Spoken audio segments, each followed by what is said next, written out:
साथियों नमस्कार, जय हिंद, वंदे मातरम।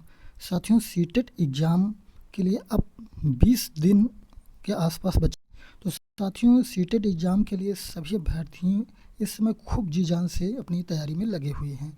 तो साथियों मेहनत तो सभी लोग करते हैं, लेकिन सीटेट का एग्ज़ाम जब रिज़ल्ट आता है तो लगभग 18 से 20% अभ्यर्थी ही सीटेट एग्ज़ाम में पास करते हैं। उसका रीज़न ये है कि अभ्यर्थी मेहनत तो खूब करते हैं, लेकिन जब एग्ज़ाम में जाते हैं तो वो टाइम मैनेजमेंट सही से नहीं कर पाते हैं। और उसका ढेर सारा रीज़न रहता है कि सीटेट एग्ज़ाम में वो टाइम मैनेजमेंट क्यों नहीं कर पाते हैं। तो हम इसी टॉपिक पे बात करेंगे कि सीटेट एग्ज़ाम में टाइम मैनेजमेंट कैसे करना है, अब बचे टाइम में क्या पढ़ना है, कैसे पढ़ना है, और सीटेट एग्ज़ाम कैसे आप लोगों का क्लियर होगा। तो इन सभी मुद्दों पर हम बात करेंगे। पूरा वीडियो आप लोग सुनिएगा, और अगर मैं जितना बताऊंगा उतना आप लोग फॉलो कर लिए तो सीटेट आप 100% सीटेट आप लोगों का क्लियर हो जाएगा। क्योंकि हमने भी सीटेट 3 बार यही स्ट्रेटजी और प्लानिंग अपनाकर हमने सीटेट पास किया है। तो आप लोग भी अगर ये स्ट्रेटजी और प्लानिंग आप अपना लेते हैं तो सीटेट आराम से आप लोग क्वालिफाई कर जाएंगे। तो साथियों सीटेट एग्ज़ाम में बाल विकास से 30 प्रश्न आता है। बाल विकास से 30 प्रश्न आता है साथियों, और ये सीटेट का सेकंड पेपर है साथियों, जिसमें गणित और विज्ञान से 60 प्रश्न रहता है, और जिनका सामाजिक अध्ययन सोशल साइंस सब्जेक्ट रहता है, सोशल साइंस से 60 प्रश्न रहता है। और लैंग्वेज फर्स्ट में कुछ अभ्यर्थी अंग्रेजी लेते हैं लैंग्वेज फर्स्ट, कुछ अभ्यर्थी हिंदी लेते हैं, कुछ अभ्यर्थी संस्कृत लेते हैं। तो मोस्टली यूपी, बिहार, राजस्थान, झारखंड और एमपी, उत्तराखंड, इधर जितने हिंदी स्टेट हैं यहाँ पे फर्स्ट लैंग्वेज मोस्टली अभ्यर्थी जो हिंदी मीडियम से अभ्यर्थी हैं वो हिंदी सेलेक्ट करते हैं, जो इंग्लिश मीडियम से अभ्यर्थी हो इंग्लिश सेलेक्ट करते हैं। सेकंड लैंग्वेज इंग्लिश या हिंदी। जैसे अगर मान लीजिए कोई स्टूडेंट जो है अंग्रेजी फर्स्ट लैंग्वेज सेलेक्ट कर लिया तो सेकंड लैंग्वेज जो है वो हिंदी सेलेक्ट कर लेते हैं। तो साथियों और जो अभ्यर्थी हिंदी सेलेक्ट करते हैं फर्स्ट लैंग्वेज, वो सेकंड लैंग्वेज संस्कृत लेते हैं। तो संस्कृत के लिए साथियों अलग से आपको बुकलेट मिलेगी।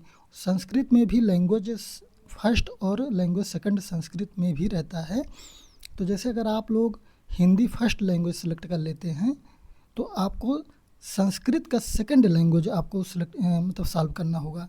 तो पहले संस्कृत में फर्स्ट लैंग्वेज संस्कृत भाषा फर्स्ट दिया रहता है। आप 2-3 पेज जब पलटेंगे तो वहीं पे आपको लिखा रहेगा संस्कृत भाषा सेकंड, उसको आप लोगों को क्वेश्चन को सॉल्व करना है। वो आपका संस्कृत भाषा सेकंड का जो पेपर होगा वो प्रश्न संख्या 1 से 21 से शुरू होगा। और साथियों अगर आप लोगों को नहीं समझ में आएगा तो वहाँ पे जो एग्जामिनर लगे रहते हैं उनसे आप लोग पूछ लीजिएगा, और नहीं तो आप लोगों का पेपर गड़बड़ हो सकता है। तो साथियों ये चीज़ आप लैंग्वेज वाला मैटर आप लोगों का क्लियर हो गया होगा। तो साथियों सबसे बड़ी बात कि अब जो 20 दिन बचे हैं सीटेट के लिए, आप लोगों को सबसे ज़्यादा प्रीवियस ईयर सॉल्व करना चाहिए। यानी कि आप लोगों को अभी जितने 5 साल के प्रीवियस ईयर पेपर हुए हैं, चाहे ऑफलाइन ऑनलाइन, सब प्रीवियस ईयर पेपर आप लोग बढ़िया से सॉल्व कर लीजिए।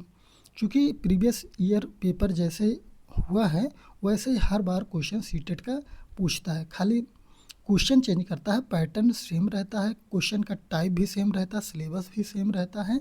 तो इसलिए सीटेट अगर जो प्रीवियस ईयर क्वेश्चन ज़्यादा सॉल्व कर लिया उसका सीटेट आराम से क्लियर हो जाता है। और रही बात टाइम मैनेजमेंट के लिए साथियों, तो 150 प्रश्न सॉल्व बहुत से अभ्यर्थी क्या करते हैं 150 प्रश्न सॉल्व कर लेते हैं, उसके बाद ओएमआर शीट गोला भरते हैं। तो ये नहीं करना है साथियों। इसमें क्या होता है टाइम मैनेजमेंट नहीं हो पाता है। पता चलता है कि बेल लग गई, उसके बाद आप अभी 90 ही क्वेश्चन जो है गोला कर पाए हैं, तो जो एग्जामिनर लगा रहता है ओएमआर शीट छीन लेता है और सीटेट नहीं हो पाता है क्लियर। तो साथियों सबसे ज़्यादा ध्यान ये देना है कि जैसे आप लोग बाल विकास, सबसे पहले आप लोग बाल विकास कर रहे हैं तो इसको आप 30 प्रश्न करके 30 प्रश्न यहीं पे आप लोग तुरंत गोला कर लीजिए 30 प्रश्न। उसके बाद साथियों आप लोग हिंदी वाले सब्जेक्ट पे जाइए, हिंदी का 30 प्रश्न करके हिंदी वाले में 30 प्रश्न गोला कर लीजिए।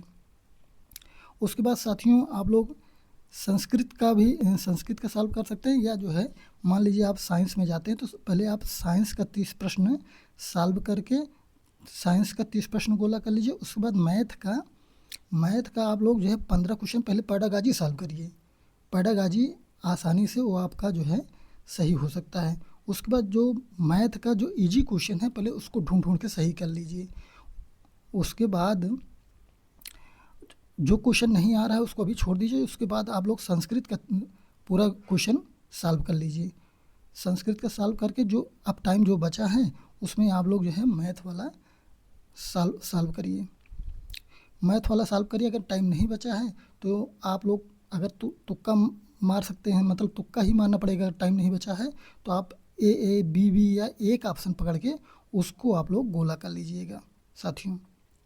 तो इस प्रकार आपका जो है टाइम मैनेजमेंट भी हो जाएगा और आप लोग देखेंगे कि सीटेट आप लोगों का आसानी से क्लियर भी हो जाएगा। तो साथियों अगर ये स्ट्रेटजी आप लोगों को अच्छी लगी तो वीडियो को लाइक कर दीजिएगा और चैनल को सब्सक्राइब कर दीजिएगा। पूरा वीडियो देखने के लिए धन्यवाद। Thank you.